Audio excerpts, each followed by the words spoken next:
Bismillahirrahmanirrahim. Assalamualaikum warahmatullahi wabarakatuh. Allah SWT adalah satu-satunya pencipta alam semesta dan segala isinya.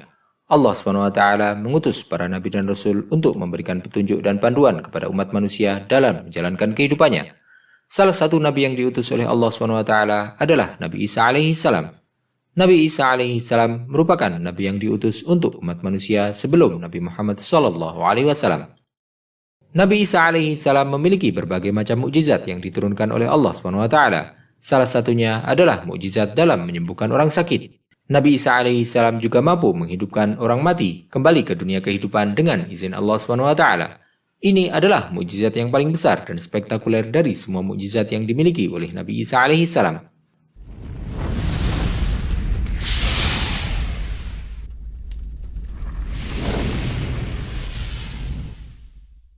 Mukjizat pertama dari Nabi Isa alaihissalam dalam menghidupkan orang mati adalah ketika ia berhasil menghidupkan seorang sahabatnya yang bernama Al-Azhar. Al-Azhar memiliki suatu penyakit yang tidak bisa disembuhkan dan membuatnya sekarat. Saudari perempuan Al-Azhar kemudian mengabari keadaan saudaranya kepada Nabi Isa alaihissalam. Nabi Isa alaihissalam kemudian pergi ke rumah Al-Azhar yang jaraknya menempuh perjalanan selama 3 hari. Ketika tiba di rumah Al-Azhar, Nabi Isa alaihissalam menemukan bahwa Al-Azhar telah meninggal dunia. Nabi Isa alaihissalam meminta saudara perempuannya untuk menunjukkan ke arah kuburan Al-Azhar. Setelah menunjukkan ke arah kuburan tersebut, Nabi Isa alaihissalam berdiri dan berdoa.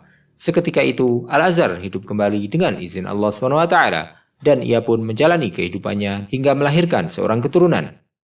Mukjizat kedua dari Nabi Isa alaihissalam dalam menghidupkan orang mati adalah ketika ia berhasil menghidupkan seorang anak laki-laki dari wanita yang lemah. Pada saat itu, Nabi Isa alaihissalam melewati sekelompok orang yang sedang membawa jenazah di atas ranjangnya untuk dimakamkan. Melihat situasi tersebut, Nabi Isa alaihissalam merasa prihatin dan merasa terpanggil untuk berdoa agar Allah SWT menghidupkan kembali jenazah tersebut. Maka dengan izin Allah SWT, jenazah tersebut bangkit dan duduk di atas ranjangnya. Laki-laki yang membawanya turun dari atas leher jenazah dan membawa ranjangnya. Kemudian jenazah tersebut hidup kembali dan melahirkan seorang keturunan. Kisah ketiga adalah tentang seorang anak perempuan dari sahabat Nabi Isa alaihissalam, yaitu Al-Azhar.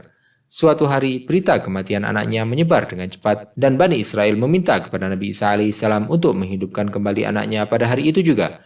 Dalam keadaan seperti itu, Nabi Isa alaihissalam berdoa kepada Allah SWT dan meminta izin agar anak Al-Azhar dihidupkan kembali. Kemudian anak Al-Azhar tersebut bangkit dan hidup kembali.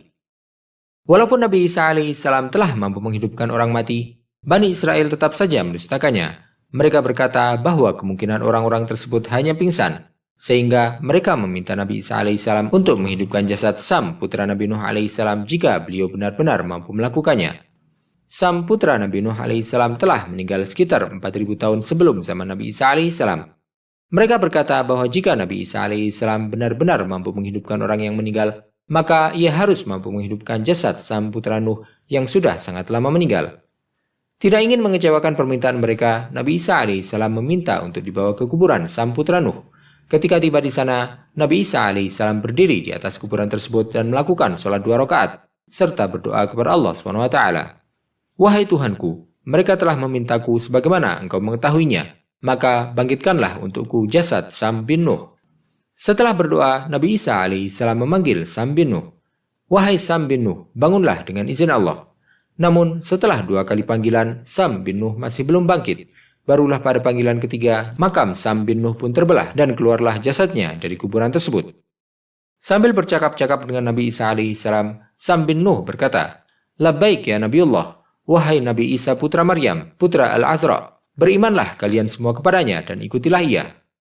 Kemudian Sam bin Nuh memutar perkataannya kepada Nabi Isa alaihissalam dan berkata, "Wahai Nabiullah, sesungguhnya ketika engkau memanggilku, Allah menggabungkan persendian dan tulangku kemudian menyatukannya. Dan ketika engkau memanggilku kedua kalinya, ruhku pun dikembalikan kepadaku. Ketika engkau memanggilku untuk ketiga kalinya, aku pun takut jika telah datang hari kiamat, maka putihlah rambutku."